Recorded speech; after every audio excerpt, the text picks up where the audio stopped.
next Fanside Chat. In case you couldn't tell from the intro or from the shelves behind me, today I'm talking about the Anita Blake series by Laurel K Hamilton. So if you're not familiar with the series or just starting out in it and you don't want to be spoiled, now's a good time to leave. Also, I realized after watching one of the other videos, without my earphones in, you can't hear anything. And I thought the earphones were picking up the sound, but apparently not. Sounded great with the earphones in, earphones out, not so much. So, picked up a little microphone for the cheap. Fingers crossed it works. But let's get into it. Anita Blake. I first met this character when I think I was around 25. Pretty sure Narcissus in Chains had either just come out or was about to come out. That was around 2001. So, yeah. I worked at a bookstore, so I was into many different types of genres. I had walked past the series many times, but I admit, I judged a book by its cover and did not pick it up because it had, like, all these sexy looking women things on it, and I was kind of looking for a different flavor of urban fantasy. And finally someone was like, don't judge the book by its cover, give it a shot. I think you would be pleasantly surprised. So glad I did. Ticked so many boxes. I mean, first of all, the heroine, Anita Blake, is short. I'm talking 5'2". Granted, that's an inch taller than me at 5'1", but still. 5'2". Short. Female. Kick butt heroine. And when I say kick butt heroine, I mean kick butt. She is the hero of these novels. Not the one being rescued, occasionally getting to kick butt and take names. She's the one constantly kicking butt and taking names. If people need assistance with tracking down a rogue supernatural of some sort, or raising a zombie because they need to ask it a question, you call in Anita Blake, because she can do that. It was so refreshing to get to read that. I loved the author's style of writing because it was so hard-boiled detective style to me at that time. It just was something like I had read before, and I really appreciated it. And more than that, the more I read them, the more the way Anita viewed things, her philosophies on certain things, especially in these first few books, mirrored a lot of what I was thinking and philosophies I was coming up with at that time. It was like she and I were kind of on this same path of growth as human beings coming into our adulthood. Because I think she's like 22-ish when these books start, and again I was like 25, so pretty close to the same age, going through some of the same concepts of being an adult and getting away from the home and learning and discovering things on your own and having your job. And granted, her job was very different than mine. I worked in a bookstore, and again, she raised zombies and hunted down rogue supernatural beings for a living, but you get what I'm saying. It was awesome. And, I mean, let's face it, there were sexy vampires in it, and I'm all about sexy vampires. Hello, Jean-Claude. How you doing? I really just, as you can tell, devoured this series. I gave myself wholeheartedly into it. She came into my life at a time where I really needed a character like this. I mean, I had been reading Little Women, I had read the Anna Green Gables books, and while I appreciated the independence of Jo March and Anne Shirley, still there was this concept of them eventually getting married and having kids, and I just wasn't at that space in my life. And neither was Anita. Not to mention the fact that they were very much of their time period, and Anita was a modern woman. Kind of gave me that inner strength to kind of explore that more kick-butt side of me, in a way. Not saying I'm totally like that. I mean, I'm a big frickin' coward, so, yeah. Zombies and vampires were running after me. I'd probably run in the other direction instead of standing there with my guns blazing and being all like, let's do it, pew pew! But it did kind of give me the strength to explore things about myself. Not just some of my thoughts and philosophies, like I mentioned, but also physically. because she gets into a lot of that. Granted, Anita looks a lot different than I do. She's got this beautiful curly hair and these assets. She's kind of built like an hourglass, and I'm more like a fire plug. But the way the author expressed things, the kind of obstacles that that type of a body shape or the hair or whatever presented for Anita, I really appreciated that. There was a lot of things that I felt like the author was telling us about the vulnerabilities and the body insecurities she had through the character. And I think reading those kind of helped me with my own. To kind of just look at myself and say, you know what, yeah, my hair may be straight. I may not be built in a certain way, and I may have a different figure, but that's okay.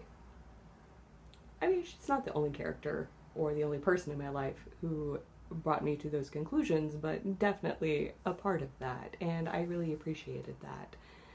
And I appreciated the fact that it felt like I had someone who kind of understood certain parts of my personality, going back to that whole, like, kind of chip on your shoulder and anger management.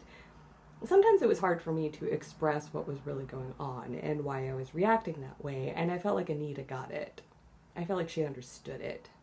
And again, through Anita, the author, because I really do think that the author puts a lot of herself in this character. I could be wrong, but I kind of feel like she does, especially, you know, when I read some of her blogs and follow her on Facebook and things, and I see what's going on in her life that she talks about, and then what happens with the character. And I appreciate that. I appreciate any author who uses that as a vehicle to explore their own insecurities, and through that kind of tell the reader, look, here's what I go through, here are my thoughts and feelings on certain things. It's like a discourse. Problem being, as we got into some of these later books, the discourse felt more like preaching. And I don't take well to that. So, could have been my own personal interaction or point of view at the time, and that's why I was taking it that way, and that's not how it was intended, but that's how it came off. So I kind of had to walk away from the series a few books ago.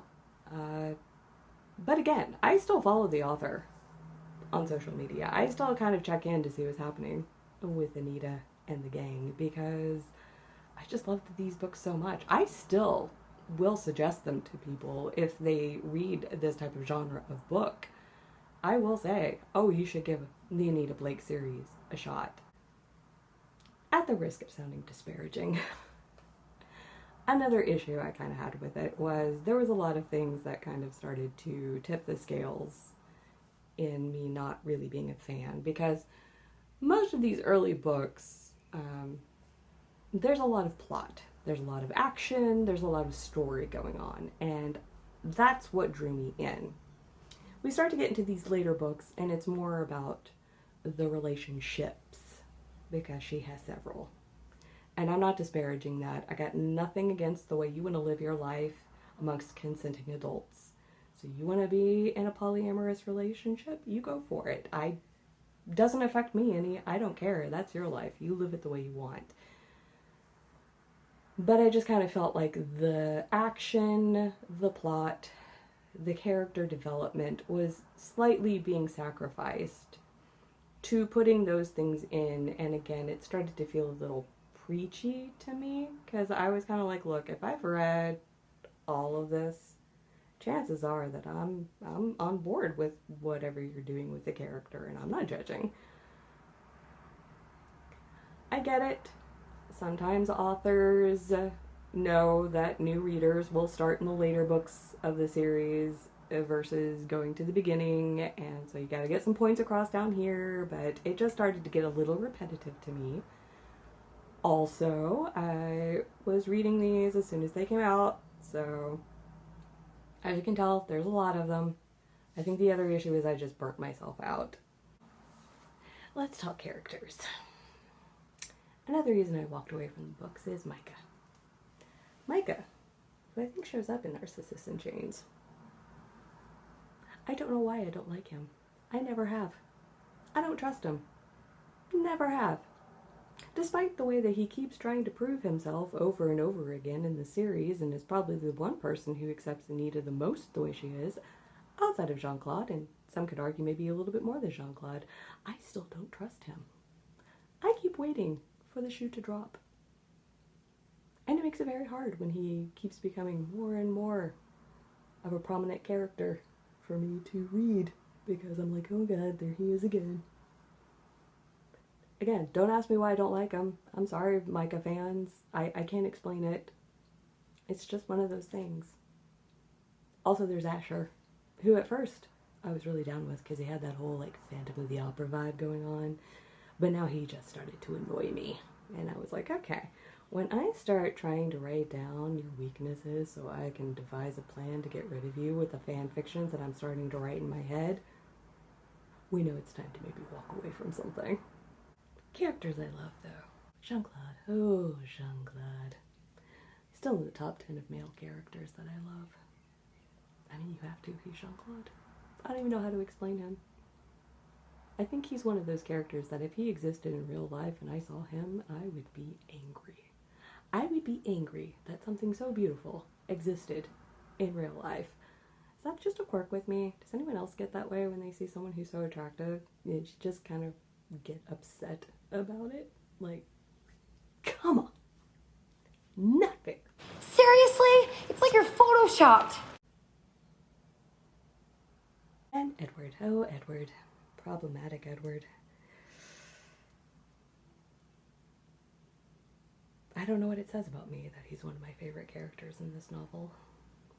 But ignoring the fact that he is someone who probably is borderline psychopath, and he will tell you that himself, I like the fact that he's basically the only human in the entire series who is just as strong as Anita and the monsters.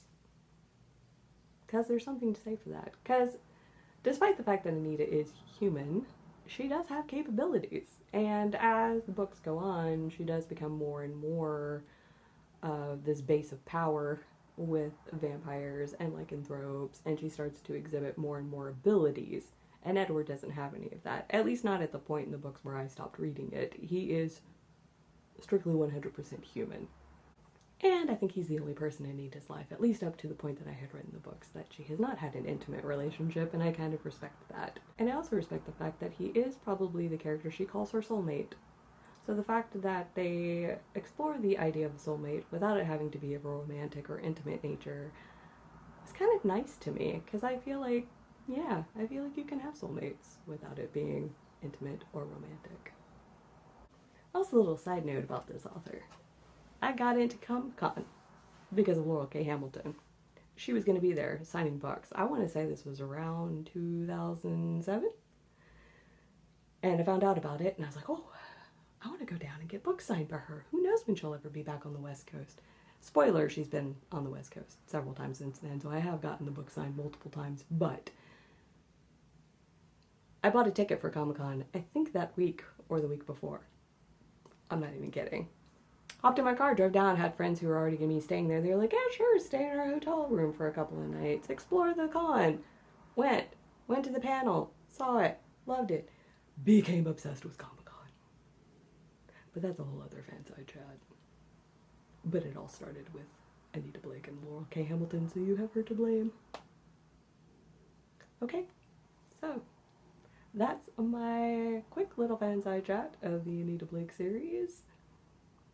How about any of you out there? Any other Anita Blake fans? Are you still reading the books? Did you also have to kind of walk away for a bit? What are your feelings about where they are in the story right now? Or did you notice kind of a change in style of the author's writing? Or was that strictly me? It could be strictly me. I'll completely admit that. Anyway, if you leave comments down below, just be kind to each other. Respect each other's opinions. That's all I ask. And until next time.